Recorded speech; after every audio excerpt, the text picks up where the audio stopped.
Uh, I think the scrimmage you played today, it was played at a high intensity. I think blue team, they had an edge on us today.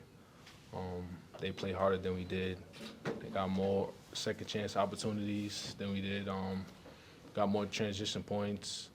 I feel like white team, we got to do a better job at that, at stopping the ball. Do a better job at communicating and having each other backs in the gaps. I think we'll continue to grow as far as that, and yeah, we just gotta keep connecting together. Any questions? Mark, do you have any update on Jalen? It looked like you and Brandon Wells had quite a long conversation over there after he went down. Yeah, he tweaked his shoulder, so we'll see. Kind of sat him down out of precaution, and we'll know more tomorrow. We'll probably get some imaging tomorrow and kind of see how it responds tomorrow. But he's an incredibly tough young man, so I'm sure whatever it is, he'll battle through it well. Mark, you warned us about how competitive this team was. Were you surprised at how hard they went at it? Nope, it's what they do. It's what they do. It's like this group loves to compete. They love to compete. It's just the right time now. We got to move on and start competing against somebody besides ourselves. Like everybody else in the country, it's just time to go compete against someone else. We talked about it in the post game. It's this part of the season is always so complicated because every time you do something well, it means you're doing something bad. And every time you do something poorly, you can write it off as doing something well. And so it's going to be fun to actually be able to go against another team and have our defense be our defense and our offense be our offense. It's just time for us to take that next step in this growth You pattern. going to be playing to win? That's what we do. Always. We this group. I would hesitate to ever try and get this group to do anything else. These guys want to win. Jasper, how do you evaluate how you played tonight? I feel like I played pretty well. There's definitely aspects of the game that we do here at Kentucky that I got to get better of. But I feel like my teammates, they were all encouraging me, my coaching staff. So I just let the game come to me. I did what I needed to do to help impact winning, and that's all that matters. So, thank you. Jasper, you talked about kind of adjusting to the physicality of the game at this level. How do you feel like that process has gone, especially these last few weeks of fall practice? I feel like it's going pretty well. Like you said, I've been adjusting to the physicality, trying to get more reps, watch film, really trying to be a step ahead mentally. I know I may not be the biggest on the floor, so just knowing where I need to be at all times with my communication, I know will help me out. Taking a toll on my body and stuff like that, but just trying to gain weight, extra lifting sessions with Randy in the weight room, eating more, getting better with my nutrition, just doing whatever I can to be ready for game one. Mo, it looked like the intensity picked up for the white down the stretch, and he was a part of that. What was just the Elam ending? Is that what it was? White team, we had a slow start to start the game, and we kept trying to pick the intensity up the whole time, but we just wasn't getting it at first. But as the second half came, we had a talk, and we said we got to turn this around right now if we want to win. There was a lot of trash talking going on before the game, and I understand how hard, how much these guys compete in practice, and how much we want to win. So, it was just a realization, of the time and clock. And, once coach told us we playing to 34, we said we got to turn the switch around right now if we want to win. And that's what we try to do. Mark, it seemed like as soon as Andre was inserted in the game, he made an immediate difference. Is that what you've seen from him ever since he got on campus? He's getting better every day. So, he started at a deficit. He was 9 weeks late. He missed the whole summer training camp. And the way we play is so understanding and decision-making intensive and kind of getting a feel for how we do it. And he's gotten better he's made huge strides in the last 2 weeks. So I'm excited about his trajectory. And he's making the game a little bit simpler, which is really important for him. He brings a unique physicality to the game.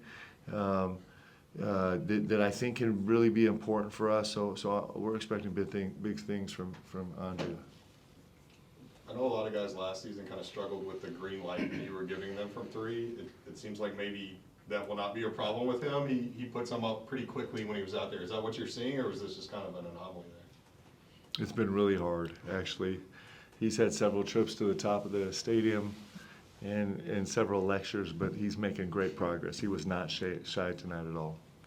Mark, kind of going along the lines of that, how have you evaluated your team's playmaking ability so far through practice and tonight? Just, guys knowing when to make the right decision, doing it forcefully, effectively, instantly, that kind of stuff? Yeah, I think we're coming around. Like, that's a process. I think it's something we're increasingly getting a feel for. I think this team has the potential to be just an elite level cutting team. One of the things that's going to be interesting to us is we're so much more capable of actually beating people off the bounce than we were last year. That actually balancing that out is going to be really important. Last year, we didn't have a lot of guys that could beat anybody off the bounce, and so it was just natural that we'd flow into like our second side into like kind of this elite level cutting train. Now we have, positionally, we have several guys that actually go punish you off the bounce, and so that's going to be, I'm telling you, it's going to be a dance for us because this off-ball movement is really vital to everything we do.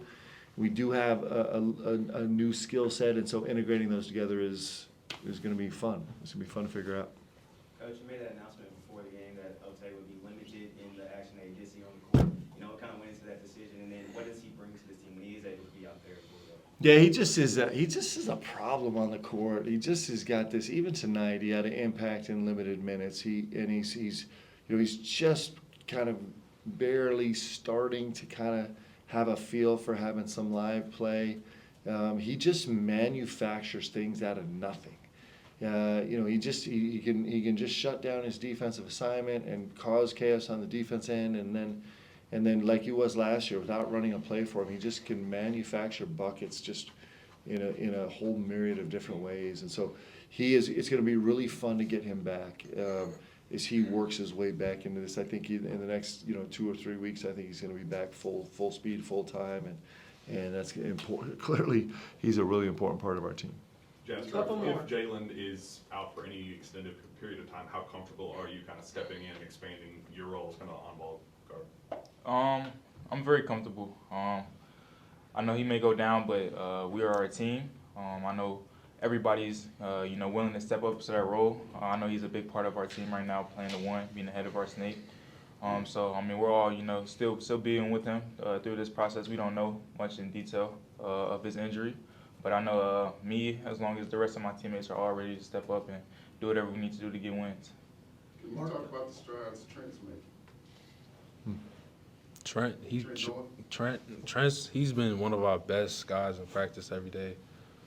Trent, since the beginning of summer to now, like he's probably like one of the guys that made the biggest improvement, especially with his confidence. Like he's been probably the best shooter in our practice, and he's only going to be better for us this year. Mark, following up on that, has Trent already reached that level, kind of like Kobe last year, where you just kind of think every time it leaves his hand, it's going in? I think we think it's going in every time, right? Yeah. It seems like, I think it really is statistically going in almost every time. And then you think about Trent tonight, it was interesting because when we played the TBT game and we started that game, and it was just like, we're 2 weeks into practice, we don't even know what we're doing, but it gives you kind of a simulation of a game, and there's some energy and anxiety and juice in the gym. And he was the only player to start that game that felt right. Of course he was. He's a returning veteran player, right? Again tonight, in a night where we really struggled in our assist to turnover ratio, Trent's a 3-0, right? And he shoots 50% from the three-point line, and he just is a vet that just knows exactly who he is. He's got incredible physicality around the ball where he can protect it, and he runs hard. And he's clearly just a dangerous shooter. He just brings this calm to our team.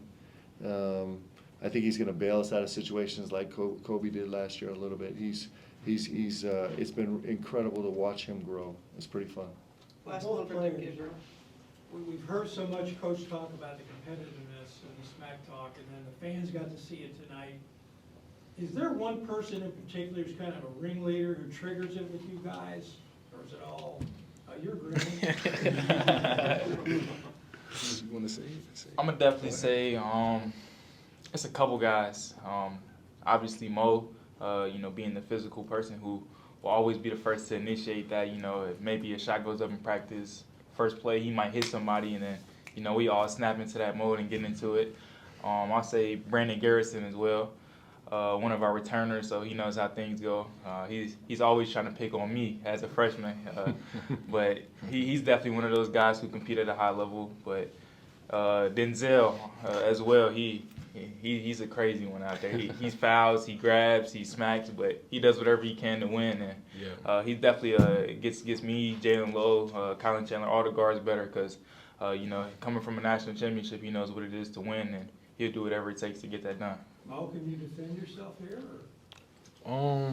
Yeah, I mean, I can agree with him a little bit. I just try to bring the energy to practice every day.